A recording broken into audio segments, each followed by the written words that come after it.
안녕하세요. 시청자 여러분께 건강 솔루션을 전해드리는 TV닥터 처방전의 최지은입니다. 오늘도 유익한 건강 정보를 쏙쏙 알짜배기로 전해드릴게요. 오늘은 성형 부작용에 대해 자세히 알아봅니다. 성형외과 전문의 이은상 선생님과 함께합니다. 어서 오십시오. 네, 안녕하세요. 네, 먼저 최근에 미용을 목적으로 한 성형수술 환자가 급격하게 늘어나면서 부작용 사례 함께 증가하고 있다고 들었는데 좀 어떻습니까? 네, 그렇습니다. 성형 시술 및 수술의 케이스가 증가하면서 부작용 사례도 따라서 증가하는 것은 당연한 결과이기는 합니다. 네. 원인은 다양합니다만 크게는 객관적 부작용과 주관적 부작용 이렇게 두 가지로 나눌 수가 있습니다. 아, 객관적 부작용과 주관적 부작용. 그걸 나누는 기준은 뭔가요? 객관적 부작용이란 일반적으로 반드시 처치가 필요한 감염, 출혈, 괴사와 같은 것들을 말하고 주관적 부작용은 굳이 처치가 필요하지는 않지만 모양적으로 본인이 느낄 수 있는 비대칭, 저교정, 과교정, 그리고 기대치에 대한 미흡함 등을 말합니다. 이와 같이 미용 성형은 질병 치료를 목적으로 하는 것이 아닌 주관적 만족감을 주기 위한 것이다 보니 다른 의료 영역에는 없는 주관적 부작용이라는 부분이 있습니다. 아, 여러분도 처음 알게 되는 부분일 것 같습니다. 성형수술에는 주관적인 부작용이 있다라는 것을요. 그렇다면 선생님은 어떤 부작용 사례들을 만나보셨나요? 부작용 사례를 살펴보면 과도한 지방 흡입 후에 생길 수 있는 피부 괴사 혹은 이제 코필러나 코 수술 후 염증이나 괴사와 같은 부작용이 있을 수 있습니다. 또 코 보형물이 노출된다든지 보형물이 한쪽으로 치우친다든지 하는 부작용이 있고 이와 같은 일이 지속되고 심하게 되면서 재수술을 반복하게 되면 구축 현상이라는 코가 들리고 조직이 쪼그라드는 심각한 부작용이 있을 수 있습니다. 안면 거상술, 이른바 페이스리프트의 경우에는 피부 괴사나 안면신경 마비와 같은 부작용이 있을 수 있습니다. 물론 이와 같은 국소적인 부작용 말고도 드물게는 수술 중에 마취나 기타 부작용으로 인해서 환자가 사망하는 경우도 있습니다. 와, 성형 부작용을 예방하는 것 중에 하나가 바로 잘못된 정보를 얻지 말아야 하는 것인데요. 그러기 위해서는 제대로 된 전문의를 만나야 합니다. 그렇다면 성형외과 전문의와 비전문의를 어떻게 구별할 수 있는 건가요? 성형외과 전문의와 비전문의의 구별법은 의외로 간단합니다. 바로 병원 간판으로 확인하는 방법인데요. 예를 들어 성형외과 전문의 병원은 무슨 성형외과 의원으로 되어 있지만 일반 의원인 경우에는 성형외과를 뺀 땡땡 의원이라는 명칭 옆에 작은 글씨로 진료 과목 되어 있고 큰 글씨로 성형외과 이렇게 표기되어 있는데요. 그러다 보니까 혼동을 주게 됩니다. 성형외과 전문의로 명시가 잘 돼 있는지를 꼭 확인해 주시기 바랍니다. 사실 성형수술의 대표적인 것이 바로 눈 수술, 쌍꺼풀 수술이라고 생각하거든요. 눈 재수술은 어떤 경우에 이루어지는 건가요? 눈의 경우에는 비교적 부작용이 흔하게 일어납니다. 간단한 부작용으로는 쌍꺼풀 수술 후에 라인이 흐려지고 풀려지는 경우가 있을 수가 있고 네. 그 외에는 심한 비대칭이나 안검 매반증이라는 눈꺼풀 뒤집어지는 증상 등이 있을 수가 있습니다.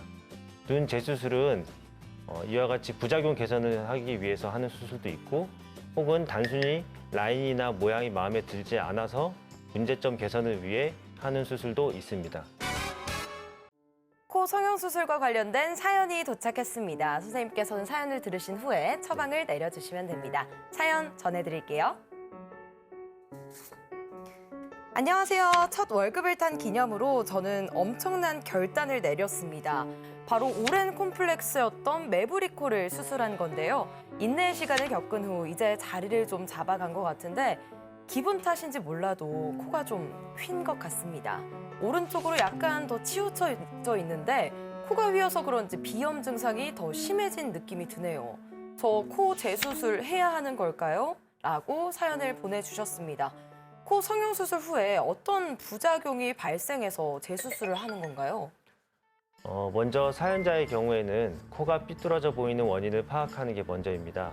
만약 보형물의 치우침이 문제라면 재수술로 교정이 가능하나 원래 안면 비대칭으로 인해 발생한 문제라면 개선할 수 있는 정도가 한계가 있습니다. 보형물이 치우쳐졌다고 해서 비염 증상이 더 심해지는 것은 아닙니다.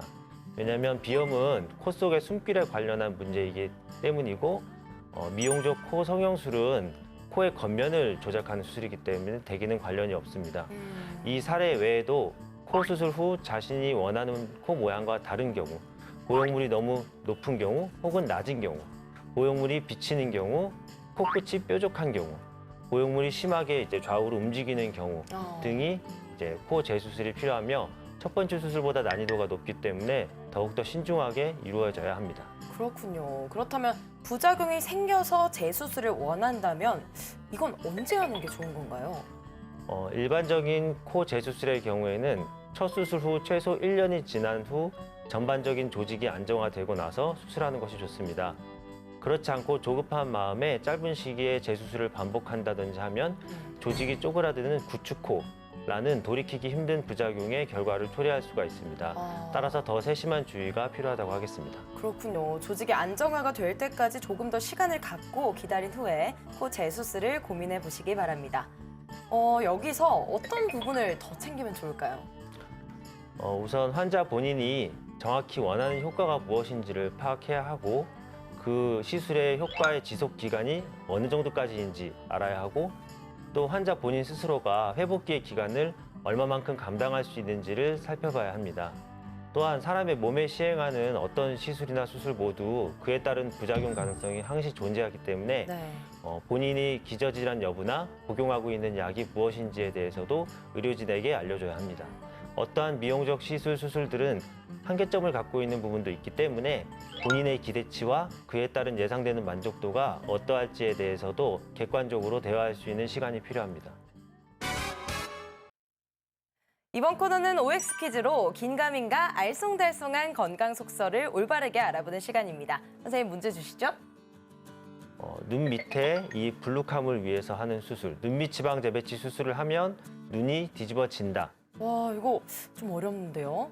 눈 밑에 쏙 들어간 부분을 채워준다는 거잖아요. 뭔가 더 부어오르게 하지 뒤집히진 않을 것 같은데 저는 정답 X 하겠습니다. 정답은 세모입니다. 자세한 설명 좀 부탁드릴게요. 네, 눈밑 지방 재배치로 인해서 눈이 이렇게 까뒤집어지는 것은 불가능합니다. 왜냐하면 눈밑 지방 재배치라는 수술은 바깥쪽 피부 절제 없이 눈꺼풀 안쪽의 결막을 통해서 하는 수술이기 때문입니다. 하지만 하안검 수술은 다릅니다. 늘어진 피부를 잘라줘야 하는 수술이고 이때 과도한 눈밑 피부를 제거하게 되면 까뒤집어지는 일이 가능한 일입니다. 따라서 개개인의 피부 톤이나 두께, 피부 늘어짐의 정도를 고려해서 적절한 양의 피부를 절제해야 눈밑이 뒤집어지는 부작용, 즉 안검 외반증을 예방할 수가 있습니다.